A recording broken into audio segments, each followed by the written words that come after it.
അപ്പൊ ഇന്നത്തെ ഗോൾഡിന്റെ റേറ്റ് ഒക്കെ ഒന്ന് അറിഞ്ഞാലോ? അപ്പൊ ഇന്ത്യൻ ചിലയുടെ പുതിയൊരു വീഡിയോയിലേക്ക് എല്ലാവർക്കും സ്വാഗതം. അപ്പൊ ഇന്ന് ഒരു ഗ്രാമിന് 65 രൂപയാണ് ഒരു ഗ്രാമിന് കുറഞ്ഞിരിക്കുന്നത്. ഒരു പവൻ 520 രൂപയാണ് കുറഞ്ഞിരിക്കുന്നത്. അപ്പൊ ഇന്നത്തെ റേറ്റ് എന്ന് പറയുന്നത് 11,225 ഒരു ഗ്രാമിന്റെ വില. ഒരു പവന് 89,800 ആണ് ഒരു പവന്റെ റേറ്റ്. അപ്പൊ റേറ്റ് ഇന്ന് കുറഞ്ഞിട്ടുണ്ട്. അപ്പൊ മേടിക്കാനൊക്കെ ആഗ്രഹിക്കുന്നവർക്ക് പറ്റിയ സമയമാണ്. അപ്പൊ മേടിച്ച് വെക്കാം.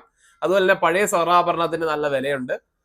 അതുപോലെ തന്നെ ഈ പണയത്തിലിരിക്കുന്ന സ്വർണ്ണാഭരണങ്ങൾ മുൻകൂർ പൈസ അടച്ച് അത് എടുത്ത് വിൽക്കാൻ വേണ്ടി സഹായിക്കുന്നുണ്ട്. ഏതെങ്കിലും ഫിനാൻസുകളിലോ ഏതെങ്കിലും ബാങ്കുകളിലോ ഒക്കെ 6 മാസം, 1 വർഷം, 2 വർഷമൊക്കെ ആയിട്ട് എടുക്കാൻ പറ്റാതിരിക്കുന്ന സ്വർണ്ണാഭരണങ്ങൾ അത് മുൻകൂർ നമ്മൾ പൈസ അവിടെ അടച്ച് അത് എടുത്ത് വിൽക്കാൻ വേണ്ടി സഹായിക്കുന്ന സ്കീം നമ്മുടെ ഷോപ്പിലുണ്ട്. അത് ഈ താഴെ കാണുന്ന വാട്സപ്പ് നമ്പറിൽ ബന്ധപ്പെട്ട് കഴിഞ്ഞാൽ അതിന്റെ ഡീറ്റെയിൽ എല്ലാം നമ്മൾ പറയുന്നതായിരിക്കും. അപ്പൊ ഇന്നത്തെ റേറ്റ്, ഒരു ഗ്രാമിന്റെ റേറ്റ് എന്ന് പറയുന്നത് 11,225 ഒരു പവന്റെ റേറ്റ് 89,800 അപ്പം അടുത്തൊരു വീഡിയോ ആയിട്ട് വരുന്നവരെ എല്ലാവർക്കും നമസ്കാരം.